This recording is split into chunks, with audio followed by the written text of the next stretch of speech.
Dust swirled through the freezing Montana wind as Abigail stared at the smoldering ruins of her life. The town had turned its back. With no money and nowhere to run, she surrendered to the bitter cold. "I am completely lost," she whispered to the empty road. A heavy boot crushed the frost. A shadow fell over her. "Then come home with me," a gravelly voice replied. The winter of 1886 hit the Montana Territory like a swinging iron hammer, but the cold outside was nothing compared to the frost that had settled over Abigail Prescott's heart. Only 3 weeks prior, her husband, Thomas, had been a vibrant, ambitious man, expanding their cattle operation on the edge of Bitter Creek. Now, he was buried beneath the frozen earth of the town cemetery, alongside the charred remains of their barn, their livestock, and their future. The official report, hastily written by Sheriff Bo Garrett, claimed it was an accidental lantern fire. But Abigail knew Thomas. He was a man who checked the lanterns 3 times before locking the barn doors. He was meticulous, borderline obsessive. The fire hadn't been an accident, and the swift arrival of Nathaniel Cobb to offer his condolences only cemented her suspicions. Cobb was a wealthy land baron and the town's primary bank holder, a man who wore expensive silk vests and smelled of bay rum and avarice. He had been trying to buy the Prescott land for months, well aware that the new Northern Pacific Railway spur was projected to cut right through their lower pasture. Thomas had refused, time and time again. 3 days after Thomas's funeral, Cobb foreclosed on the property, producing a promissory note bearing Thomas's signature, a signature Abigail knew her husband had never signed. With no family out west and her funds frozen by Cobb's legal maneuvers, Abigail found herself standing on the boardwalk of Bitter Creek with nothing but a leather satchel containing a few changes of clothes, her husband's leather-bound ledger, and a handful of silver dollars. The townspeople, folks she had baked pies for and sat beside in church, suddenly found the mud on their boots fascinating when she walked by. Fear of Nathaniel Cobb was a powerful silencer. By dusk, the temperature had plummeted. The wind howled down from the jagged peaks of the Beartooth Mountains, carrying a blinding snow. Abigail had tried the boarding house, but the proprietor, Mrs. Henrietta Gable, had nervously refused her coin, stammering something about Mr. Cobb's strict instructions. Abigail walked to the edge of town, her boots sinking into the rapidly accumulating snow. The cold gnawed at her extremities, biting through her wool coat. Exhaustion, grief, and a profound suffocating terror began to pull her down. She reached the old toll bridge at the edge of the county line, leaning against the wooden railing. Her legs simply gave out. She slid to the snow-covered planks, the tears she had held back for weeks finally freezing on her pale cheeks. She wrapped her arms around her shivering body, closing her eyes, feeling the lethal, seductive pull of the freezing sleep. "I am completely lost," she whispered, her voice barely carrying over the howling wind. She didn't hear the horse approaching. The heavy snowfall muffled the hoofbeats until the massive black roan was mere feet away. A tall figure dismounted. Abigail opened her eyes, squinting through the blizzard. Standing above her was David Creed. Everyone in Bitter Creek knew the name David Creed, though few actually knew the man. He owned a secluded ranch up in the high timber of the Devil's Backbone. He only came into town twice a year for supplies, paid in solid gold pieces, and spoke to no one. Rumors swirled around him like dust devils. Some said he was a former Texas Ranger who had killed a corrupt judge. Others swore he was an outlaw hiding from the Pinkertons. He was a tall, broad-shouldered man with a face weathered by sun and wind, a jagged scar cutting through his dark, heavy beard, and eyes the color of forged steel. He didn't ask what she was doing out here. He didn't offer empty pity. He simply looked down at her shivering form, the heavy Winchester rifle resting casually in the crook of his arm. "You'll freeze to death in another hour, Mrs. Prescott," David said, his voice a deep, rough rumble that somehow cut clearly through the storm. "There is nowhere left for me to go," Abigail choked out, too exhausted to maintain her pride. "They took my home. They took everything." David studied her for a long, silent moment. He looked toward the town, his jaw clenching, then back down to her. He didn't offer a dramatic speech or a promise of salvation. He simply extended a thick, leather-gloved hand toward her. "Then come home with me." Abigail hesitated. To go into the wild with a solitary, dangerous man was a risk that would ruin a woman's reputation. But Bitter Creek had already stripped her of everything else. The warmth of life was fading from her fingers. She looked at his hand, then up into those steely, unreadable eyes. She saw no malice in them, only a grim, unwavering resolve. She reached up, placing her trembling, freezing hand in his. David pulled her up with effortless strength. Without a word, he hoisted her onto the back of his massive roan, securing her satchel to the saddle horn. He swung up behind her, his large frame shielding her from the brunt of the biting wind. He wrapped a thick buffalo hide blanket around her shoulders. "Hold on," he instructed, taking the reins. They rode into the teeth of the blizzard. Abigail leaned back against his chest, the sheer, radiating heat of his body the only thing keeping her conscious as they began the steep, treacherous climb into the mountains. For the first time since Thomas died, the crushing weight of her reality lifted, replaced by the rhythmic, hypnotic movement of the horse and the steady, protective presence of the mysterious cowboy behind her. David Creed's cabin was not the rough, dirty shack the town gossips envisioned. Nestled in a deep valley surrounded by ancient, towering pines, the home was built of thick, hand-hewn logs. Inside, it was impeccably clean, warm, and surprisingly well-furnished. A massive stone fireplace dominated the main room. A cast-iron stove sat in the corner, and shelves lined with leather-bound books spoke of a mind that sought more than just survival in the wilderness. For the first 3 days, Abigail mostly slept, recovering from the deep chill that had settled into her bones. David proved to be a quiet, respectful host. He surrendered his large bed in the back room to her, sleeping on a bedroll by the hearth. He cooked hearty meals of venison stew and sourdough biscuits, setting a plate before her with a brief nod before returning to his chores outside.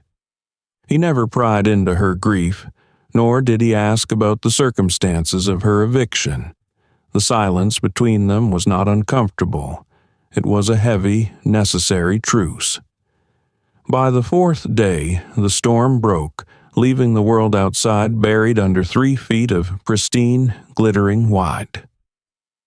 Abigail, feeling her strength return, finally ventured out of the bedroom.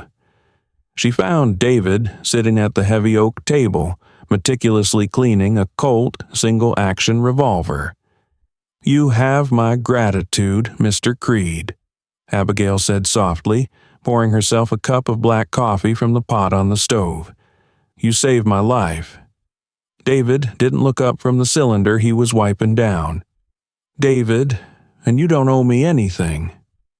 "Why did you do it?" she asked, sitting across from him. "Taking in a widow with a target on her back. Nathaniel Cobb isn't going to like that I slipped through his fingers.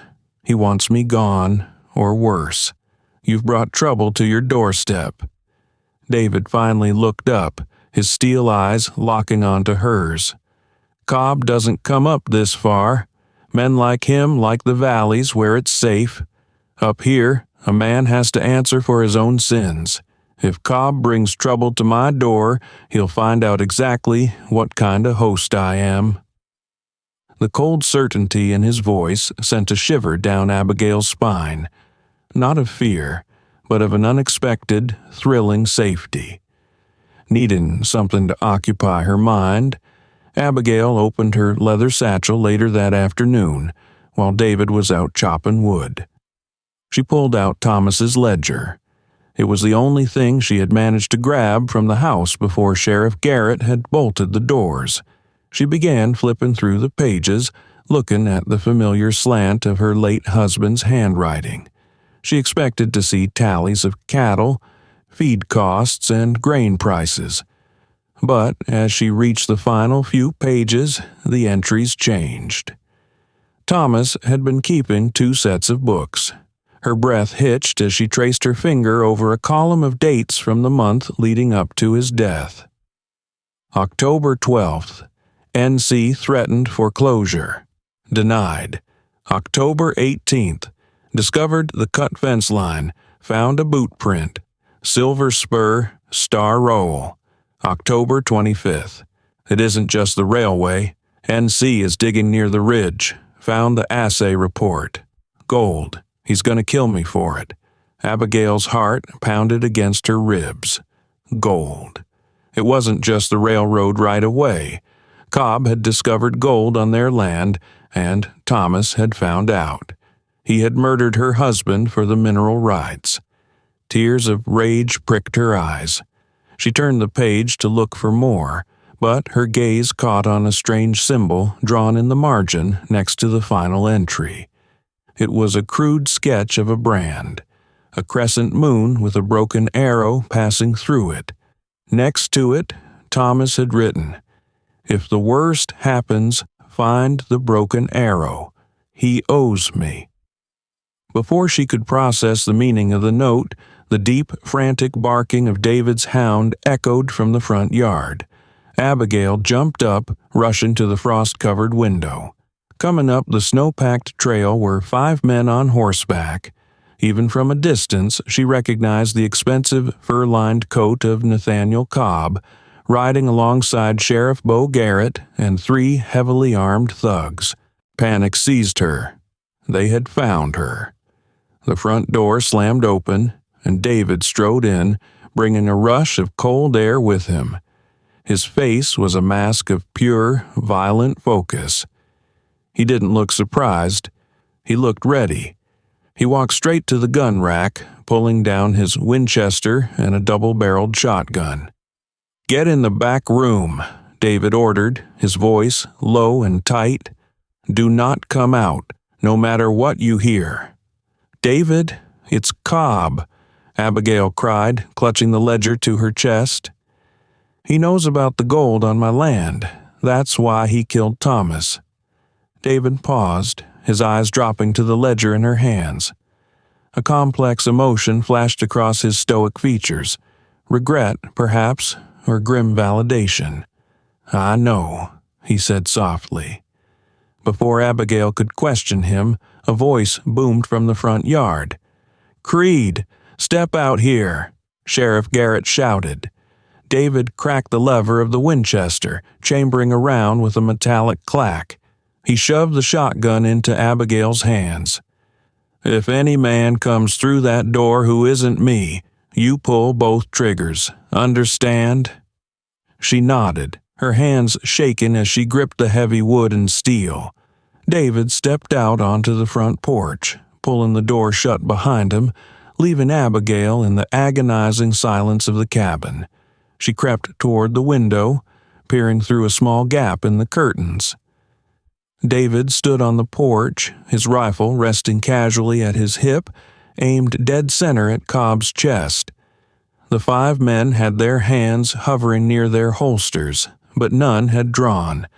The reputation of David Creed clearly held weight. "You're out of your jurisdiction, Bo," David called out, his voice echoing in the crisp mountain air. "And you're trespassing on private land, Cobb." "We're looking for the widow Prescott," Cobb sneered, his horse nervously shifting in the snow. "She stole valuable property from the bank when she fled town. We have a warrant." "She ain't here," David lied smoothly, "and even if she was, I don't recognize paper signed by a bought and paid for badge." One of Cobb's thugs, a massive man named Jebediah, sneered and spurred his horse a step forward. "We ain't asking, mountain man. We're searching that cabin." In a blur of motion too fast for Abigail to track, David raised the Winchester and fired. The bullet blew Jebediah's custom Stetson clean off his head, missing his skull by less than an inch. Jebediah shouted, his horse rearing wildly. David cycled to action, pointing the smoking barrel back at Cobb. "The next one goes through an eye. Turn around and ride back to your valley, Cobb. You have 5 seconds." The tension was thick enough to choke on. Cobb's face twisted in fury. He looked at David, then at the heavily fortified log cabin, realizing a shootout would cost him dearly. "You're making a mistake, Creed," Cobb spat. "You can't protect her forever." 4, David replied, unblinking. Cobb violently yanked his horse's reins. "Let's go," he barked at his men. Slowly, reluctantly, the riders turned and began the descent back down the snowy trail. David didn't lower his rifle until they were completely out of sight. When he finally walked back into the cabin, he found Abigail standing in the center of the room, staring at him. The shotgun was lowered, but her eyes were wide with a horrifying realization. As David had turned on the porch, his heavy coat had swept back, revealing his saddle resting on a rack near the door. Branded deeply into the leather of his saddle was a mark, a crescent moon, pierced by a broken arrow. "You," Abigail breathed, taking a step back, her grip tightening on the shotgun. She raised it slightly, her heart hammering against her ribs. "You're the broken arrow." David stopped in his tracks. He looked at the ledger in her hand, then up to her face. He didn't deny it. He let out a long, heavy sigh, suddenly looking exhausted. "Thomas told you," David said quietly. "He wrote that he could go to you if the worst happened," Abigail said, her voice shaking with betrayal. "He wrote that you owed him. Who are you, David? And what did you have to do with my husband's death?" David took off his hat, running a hand through his dark hair. "Put the gun down, Abby. I'll tell you everything. But you need to know, right now, I didn't kill Thomas. I was trying to save him." Abigail's hands trembled, the heavy double-barreled shotgun wavering, yet the twin muzzles remained fixed on David's broad chest. The silence in the cabin was suddenly thicker than the crushing snowdrifts outside. The revelation hung in the air, shifting the foundation of everything she thought she knew. "Explain," Abigail demanded, her voice a fragile whip crack. "Right now." David didn't move toward her. He slowly raised his hands, keeping his palms open and visible, before deliberately reaching out and pushing the cold steel barrels of the shotgun down toward the floorboards. He stepped back, moving to the hearth to throw another pine log onto the fire. The flames cast long, dancing shadows across his scarred face. "5 years ago," David began, his voice a low, gravelly rasp, "I was riding south through the Judith Basin. I was being hunted by Granville Stewart and his stranglers." Abigail gasped. Everyone in the Montana Territory knew of Granville Stewart. He was a wealthy cattleman who had formed a ruthless vigilante group known as the Stranglers, infamous for hanging suspected rustlers and outlaws without trial. "I was accused of stealing a herd of prime horses and killing a ranch hand in the process," David continued, his eyes locked on the fire. "It was a setup by a rival outfit, but Stewart's men didn't care for courts or judges. They tracked me for 2 weeks. They put a bullet in my side just north of Bitter Creek. I managed to lose them in the storm, but I was bleeding out, freezing to death in the brush." He turned back to look at Abigail, his steel eyes softening with a profound, lingering debt. "Your husband found me. Thomas was out tracking a stray calf. Any other man would have turned me over to the stranglers for the reward, or out of pure fear. But Thomas saw a dying man. He loaded me into his wagon, hid me beneath a tarp, and brought me to an old root cellar on your property. He sneaked food, water, and medicine to me for 3 weeks until I was strong enough to ride into the high timber. He saved my life, Abigail. I told him if he ever needed me, he only had to send word." Abigail slowly lowered the shotgun completely, the adrenaline draining from her system, leaving a hollow ache. "So he sent for you when he found the gold." "He did," David nodded, walking over to his heavy leather coat hanging by the door. He reached into the inner pocket and pulled out a folded, wax-sealed envelope. He walked back and placed it on the oak table between them. "He sent this to me via a trusted rider 2 days before the fire. Read it." Abigail stepped forward, her fingers brushing the broken red wax. She unfolded the parchment. It was undeniably Thomas's frantic, slanted handwriting. "David, the debt is called in. Cobb has found a massive gold vein on the lower ridge of my property.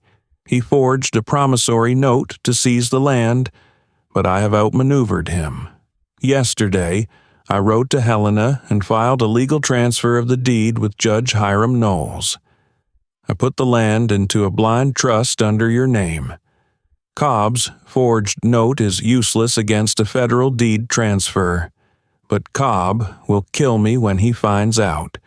He is already watching the house. I cannot risk Abigail's life by telling her. I'm sending her on the stagecoach to Billings tomorrow. Protect my wife, David. Keep her safe from Cobb. The land is yours now, but I beg you, keep Abigail safe." Tears blurred Abigail's vision as the parchment slipped from her fingers. Thomas had known he was going to die. He had orchestrated a desperate legal gamble to rob Cobb of his prize, sacrificing himself so she wouldn't be caught in the crossfire. But the stagecoach had been delayed by the incoming blizzard, and Cobb had struck before Thomas could get her away. "I rode down the mountain the second I got the letter," David whispered, his voice cracking for the first time. "I pushed my horse until he bled, but when I crested the ridge overlooking your valley, the barn was already a towering inferno. I was too late to save the man who saved me." Abigail sank into the wooden chair, burying her face in her hands. The grief that had been frozen by fear finally thawed, pouring out of her in ragged, agonizing sobs. She cried for Thomas, for his bravery, and for the terrifying loneliness of her reality. She felt a heavy, warm weight settle over her shaking shoulders. David had knelt beside her, draping his large wool blanket around her. He didn't offer empty platitudes. He simply knelt there, a silent, immovable pillar of strength in the center of her shattered world. "He entrusted you with the land," Abigail whispered, wiping her face with the back of her sleeve. "Cobb doesn't know. He thinks he won." "Cobb is a rat," David corrected, his jaw tightening. "And rats have a way of smelling a trap. Bo Garrett has men in the capital. It's only a matter of time before Cobb's lawyers and Helena realize the deed they hold is a useless piece of paper. Once he finds out Judge Knowles signed the land over to me, he'll know exactly why I took you in. He won't come with 5 men next time. He'll come with 20. Abigail looked at the rugged cowboy kneeling beside her. She had spent the last week terrified of her own shadow, but looking into David's eyes, a new emotion sparked to life. It was a fierce, protective defiance. Cobb had taken her husband. He had taken her home. She would not let him take this mountain, and she suddenly realized she would not let him kill David Creed. "Then we don't wait for him," Abigail said, her voice steadying, stripping away the fragility of the widow and adopting the iron grit of the frontier. She picked up the shotgun. "We prepare." A slow, grim smile touched the corners of David's mouth. It was a look of profound, unexpected admiration. "Yes, ma'am." The warning came 2 nights later, not from the barking of the hound, but from the sudden, unnatural silence of the forest. The wind had died down, leaving the mountain entombed in a frigid, silver moonlight. Abigail was sitting by the hearth, melting lead to cast more bullets for David's Colt, when David abruptly stood from his chair. He extinguished the oil lantern in a single, swift motion, plunging the cabin into darkness save for the dying embers in the fireplace. "They're here," David whispered, stepping lightly to the window. Abigail felt her pulse pound in her ears. She picked up the Winchester, her hands steady, a stark contrast to the trembling woman who had stood on the bridge a week ago. David had spent the last 2 days teaching her how to handle the rifle, how to account for the recoil, and how to reload without looking. "How many?" she asked, moving to the opposite window, keeping her profile low. "Count at least 12 riders dismounting at the edge of the tree line," David replied, racking the lever of his shotgun. "They brought torches. They planned to burn us out just like they did Thomas." "Not tonight," Abigail muttered. A volley of gunfire shattered the silence. Bullets tore through the front windows, showering the cabin floor with shards of glass. The heavy logs of the cabin walls absorbed the rest of the impact with dull, sickening thuds. "Stay low," David ordered. He kicked open the heavy oak front door, using the frame for cover, and fired both barrels of the shotgun into the dark. A man screamed from the tree line, and one of the torches dropped into the snow, hissing as it went out. Abigail took her position at the broken window. She saw the silhouettes of men darting between the pines. She leveled the Winchester, exhaled slowly, and squeezed the trigger. The rifle kicked hard against her shoulder. A man attempting to throw a lit kerosene lantern stumbled, dropping the glass jar. The fuel ignited at his own feet, sending him screaming into the snow. "Good shot!" David yelled over the deafening roar of gunfire. But Cobb's men were heavily armed and desperate. They began to fan out, attempting to flank the cabin. Lead ripped through the air like an angry swarm of hornets. The air inside the cabin grew thick with the acrid, sulphurous smell of black powder. Suddenly, a heavy slug tore through the door frame. David grunted, spinning violently backward. He hit the floorboards, his shotgun clattering away. "David!" Abigail screamed. She dropped to her knees, crawling toward him. In the dim light of the embers, she saw the dark stain spreading rapidly across the shoulder of his canvas duster. "I'm fine," he gritted out, though his face had gone deathly pale. He tried to reach for his Colt, but his left arm refused to obey. "They're rushing the porch," Abigail yelled, hearing the heavy crunch of boots on the snowy steps. She didn't think. Instinct, forged in the fires of survival, took over. She grabbed David's dropped shotgun, cracked it open, and shoved 2 fresh shells into the breech with bleeding fingers. She snapped it shut, pivoted on her knees, and aimed directly at the doorway.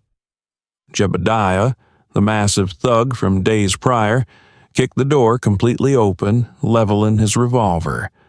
Abigail didn't hesitate. She pulled both triggers. The blast illuminated the cabin in a blinding flash of yellow fire.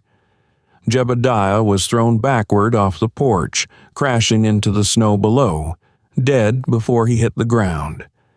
The terrifying display of close-range violence halted the remaining attackers. The gunfire abruptly stopped, replaced by the shouts of men retreating toward the tree line. "They're pulling back," David breathed, clutching his bleeding shoulder. "They didn't expect a fortress." "They won't stop," Abigail said, her chest heaving. She looked out the door. Standing at the edge of the clearing, illuminated by a dropped torch, was Nathaniel Cobb. He was screaming at his men to hold their ground, waving a silver-plated revolver. Anger, pure and unadulterated, surged through Abigail. This was the man who had ordered her husband's death. This was the man who had stolen her life, and who had just tried to kill the only person who had offered her sanctuary. She picked up the Winchester. She stepped out onto the blood-stained porch, the freezing wind whipping her hair around her face. "Abigail, no!" David rasped from the floor. She ignored him. She raised the rifle, settling the iron sight squarely on the chest of Nathaniel Cobb. He saw her step out. He sneered, raising his silver revolver to fire. Abigail squeezed the trigger. The bullet struck Cobb dead center.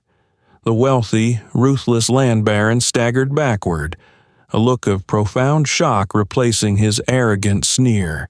He dropped his gun, clutching his chest before collapsing into the Montana snow. Seeing their employer fall, the remaining hired guns lost their nerve. They scrambled for their horses, spurring them hard down the mountain trail, disappearing into the dark. The mountain fell silent once more. Abigail lowered the smoking rifle. She stood on the porch for a long time, staring at Cobb's motionless body. The ghost of Thomas Prescott had finally been put to rest. She turned and rushed back into the cabin, immediately tearing a strip of cloth from her petticoat. She knelt beside David, pressing the wadded fabric hard against his bleeding shoulder. "You're a terrible listener, Mrs. Prescott," David groaned, offering a weak, pain-laced smile. "And you are a terrible liar, Mr. Creed," she replied, her hands stained with his blood, tears of overwhelming relief streaming down her face. "You told me you were just a cowboy." David reached up with his good hand, his rough thumb gently wiping a smudge of gunpowder and a tear from her cheek. "I am whatever you need me to be, Abigail." She leaned down, resting her forehead against his, the fear of the past weeks melting away into the warmth of his touch. They had both lost everything to the valley below, but here, on the rugged peaks of the Devil's Backbone, they had found something entirely new. The winter of 1886 eventually broke, giving way to a fierce Montana spring. Abigail never returned to the valley. She and David built a new life on the mountain, their bond forged in the fires of grief and survival. The past was buried, and the widow who once whispered she was lost had finally found her home in the arms of the cowboy who simply told her to stay.